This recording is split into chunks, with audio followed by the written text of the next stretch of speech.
Ребята, это я, Найт. И тут произошло такое дело.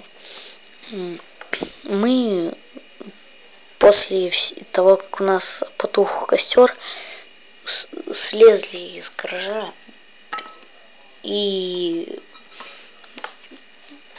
побежали. А шел неимоверный проливной дождь. Ну, вот мы... И я не стал включать запись, так как просто если бы я даже на несколько секунд достал телефон, он бы уже промок вообще почистую. И я не стал записывать эти моменты. И, в общем, остановились мы под навесом у подъезда какого-то здания. Так что продолжение будет скоро, вы там не отчаивайтесь. Ну, давайте, я вроде вам все сказал. Давайте.